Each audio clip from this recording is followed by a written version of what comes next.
Not too many people were tougher than my next guest, and he was a lethal force for those New Jersey Devils team that won 3 Stanley Cup championships. Now he is a phenomenal analyst for MSG. The Flyers get ready to take on the New Jersey Devils in New Jersey on Friday night, so let's welcome in number 3, Ken Daneyko. Kenny, Zach Gelb here, WHIP Radio in Philadelphia. Thank you so much for joining me, and how are you? I'm doing good, pal. How are you on Friday? I'm doing great, and let's just get to this real quick. I'm playing some hockey tomorrow. I'm not an ice hockey player. We play some street hockey here at Temple University. I'm playing some defense. Do you have any advice for me to get things going as I get back into my hockey career a little bit?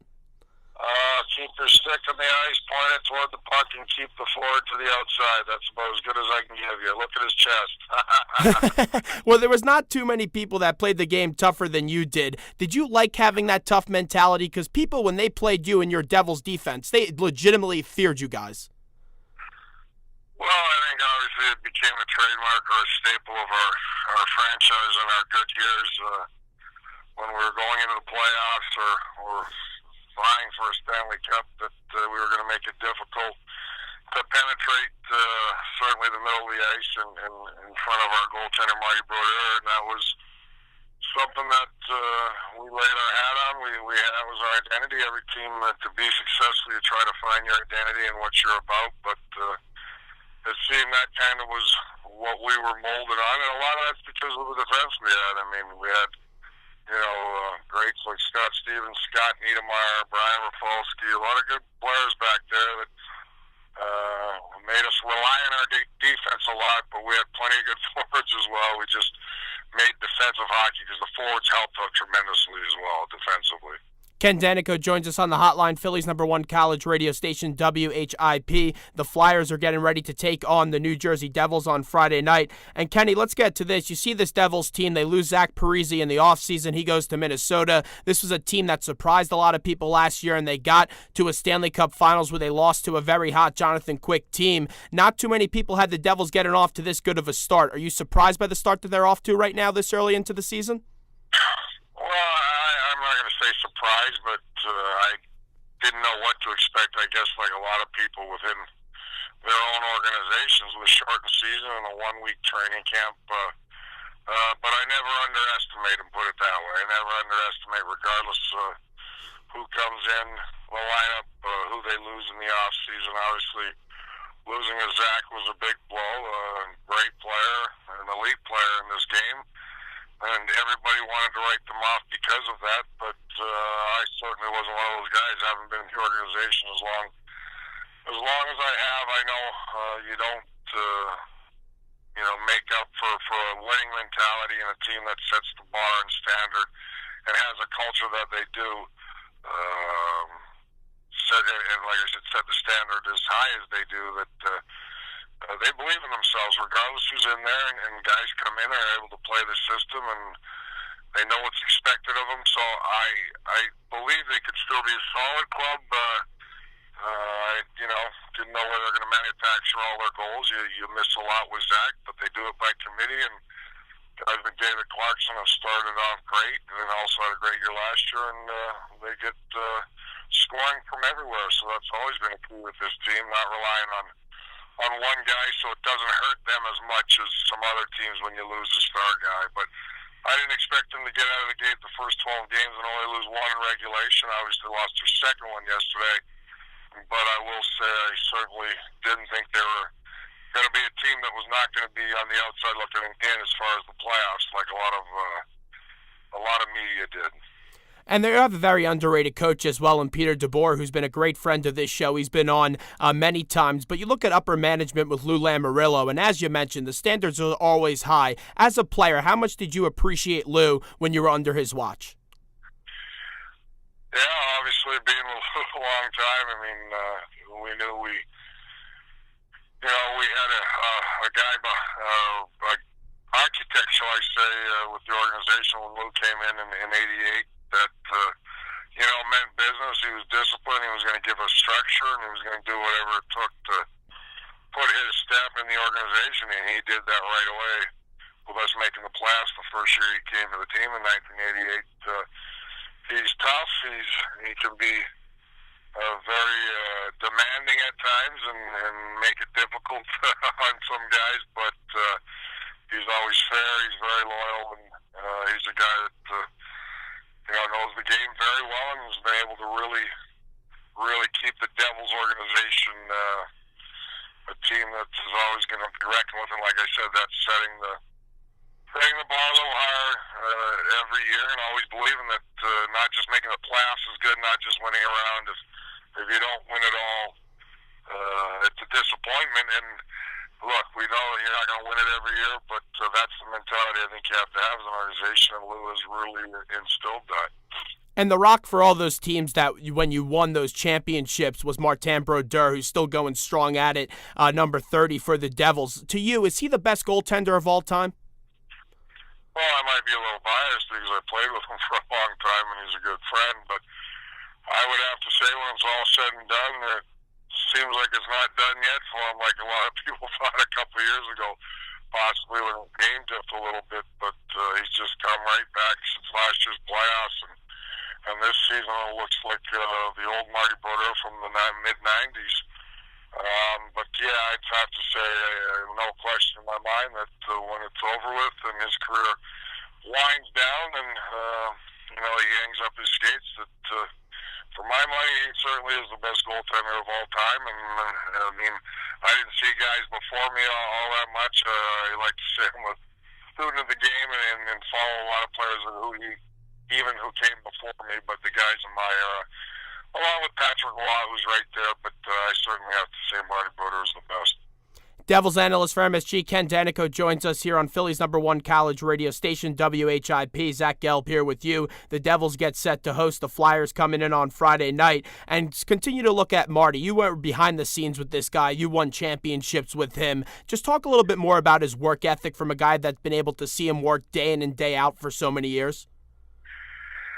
He's just a guy that has so much fun playing the game, and you hear that a lot with the greats. That yes, they have a great work ethic, and they're guys that really continue to know how good they are. They always look to improve themselves and get better, and they always have a chip on their shoulder. And Marty's no different. He's always out to prove to himself mainly that he can get better and better, and he can compete every night and compete at even 40 years old, 40 plus years old, like he is now, but he just loves to play the game. He has so much fun, and he's a very intelligent goaltender, a guy that really knows his shooter, studies the game, and I think that's part of the reason he's been so successful, besides the fact that he's a great athlete. He's a guy that goes on instinct a lot, and I know a lot of guys are very standard and butterfly-type goaltenders nowadays, but Marty goes a lot on his athleticism, his instincts, and it's fared him pretty well for quite a few years. From one goaltender to another, the one that the Devils are going to be facing on Friday night, Ilya Bryzgalov. You look at him through the last year, he wasn't the best of goaltenders. He had his good moments, then he had his bad moments. But this year, he's been absolutely incredible. What do you think has changed with Bryzgalov this year? Because so far, through the course of this concise season, he's looked incredible. Yeah, he's played well for him, even though the Flyers have been inconsistent a little bit here and nearly going, and it had a lot to do with injuries and things like that, and that's unfortunate because every team has to deal with it, but when you get injuries, you try to overcome them or fill the void, and Philly's playing better of late, no question about it, but he has been very consistent, and last year I know obviously a lot of naysayers or people very disappointed with the Flyers signed him for such a long term, but I just think the big difference probably for him is the adjustment. Coming from Arizona over to Philadelphia, very demanding, very smart hockey fans, I would say, and they're a team that expects a lot from you. So there's a little more pressure there, similar to in New York and places like Montreal and Toronto. And, it took its toll a little bit on him. He had to adjust to the media, adjust to what hockey is and what it means to everybody around that area. And this year he's been able to adjust and just settle in and focus on hockey and not worry about the outside intangibles, and he's played very well for them. Everybody knew he had so much talent. I mean, the guy had some real good years in the National Hockey League, and a guy with a lot of skill, and Philadelphia obviously saw that as well when they signed him to a long-term deal. But he's playing like he's capable of and doing a real good job right now. The Flyers, I think you hit the nail right on the head, and that's just they've been inconsistent. They sit 6-7 right now in the Eastern Conference. If the playoffs ended today, they wouldn't be in it. But that East from top to bottom is very close, and you just look at this short season. Every game means so much, and there's not a whole lot of separation, and these games just mean so much when you look at it. But you see this Flyers team, and you've played in a shortened season. How do you build that consistency? How do you gain that chemistry when you didn't have that long of a training camp? Well, I just think wins helps that. You try to, put a streak together. I mean, it is a short season, but there's still a lot of hockey left. It's still like 10, 11, 12, 13 games in the season thus far. And the teams that were together, I think that's a big reason why the Devils have been successful early, because there wasn't a lot of change in the offseason. They pretty well brought the same lineup back besides Zach Gelb that went to the Stanley Cup Finals last year, and the Flyers come in this year with a little different look. Luke Schenn in, Van Riemsdyk out, and obviously hit with the injuries early on.